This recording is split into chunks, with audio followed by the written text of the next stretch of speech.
Hacía muchísimo tiempo que no resolvía un ejercicio de programación. Y el último que hice me encantó. Porque para los que están empezando ahora en la programación, explica perfectamente cómo piensa un programador a la hora de resolver un problema. Es sencillo de entender y lo que nos puede enseñar es mucho, así que vamos a leerlo. Lo saqué de la página de MOJ, que es un juez en línea en el que podemos sacar problemas y enviarlos para saber si nuestra solución es correcta o no. La empresa de comunicaciones de Cuba necesita instalar una antena. Para asegurar la antena contra fuertes vientos es necesario colocar cables a una altura N de la antena y asegurarlos en el suelo en un radio R. Escribe un algoritmo que permita en dicha empresa calcular la cantidad de cable que se necesita para asegurar la antena con los cables. Básicamente tenemos que hacer un programa que, dada una altura de la antena a la cual hay que colocar una cantidad de bajantes que nos den, calcule la cantidad de metros de cable que va a ser necesario para todos esos bajantes en una cantidad entera. O sea, si necesitamos 14.5 metros de cable, tenemos que decir que necesitamos 15 metros de cable. Mejor que sobra que no lo cuente.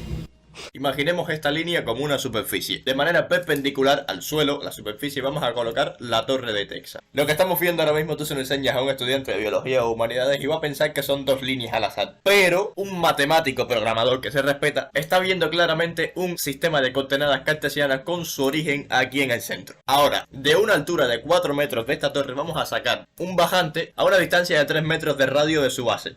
Aunque haya que poner más de uno, simplemente con calcular uno solo podemos multiplicar y ya los tendremos todos porque todos son iguales. Entonces estaríamos formando un triángulo recto en el intersecto de la torre con el suelo. Un triángulo rectángulo, con su hipotenusa y sus catetos. Las palabras hipotenusa y catetos que solo usamos por una cosa en la vida, el teorema de Pitágoras. Así que para calcular la cantidad de metros que tiene ese bajante simplemente debemos aplicar la ecuación y ya está. Entonces, los programadores programamos cosas, así que lo primero que debemos hacer es declarar las variables que vamos a necesitar, que sería la altura, la cantidad de bajantes y el radio, entrar los datos, y luego hay que hacer cálculos con ellos. Para empezar, vamos a declarar una variable de tipo float, que va con decimales, que va a ser igual a, se va a llamar c, que va a ser igual a la raíz cuadrada de n por n más r por r. Que eso sería la fórmula de la ecuación de Pitágoras, pero llevada a la programación básicamente.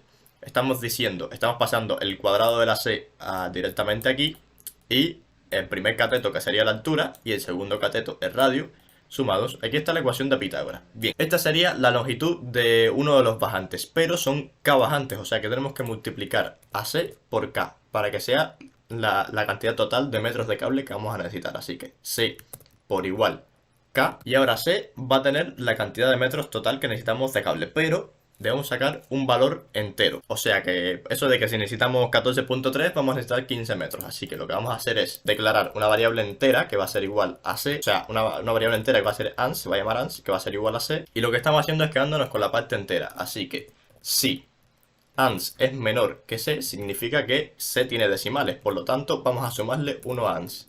Si no, pues que ans se quede como está. Si por defecto está entero, pues que ans se quede como sea. Y lo mostramos en pantalla. Así de fácil, así de sencillo debería estar. Este debería ser el código que responde a ese problema. Vamos a comprobarlo. Vamos a compilar. Por ejemplo, a una altura de 4, una cantidad de bajantes 3 y un radio de 3, debería sacarnos 15 como resultado. Y es exactamente eso. Así que ustedes pueden hacer el cálculo y verán que está bien. A esto nos dedicamos los programadores. Hacemos programas que cualquier dato que le entremos nos dé una respuesta correcta. Y ya está. Adiós.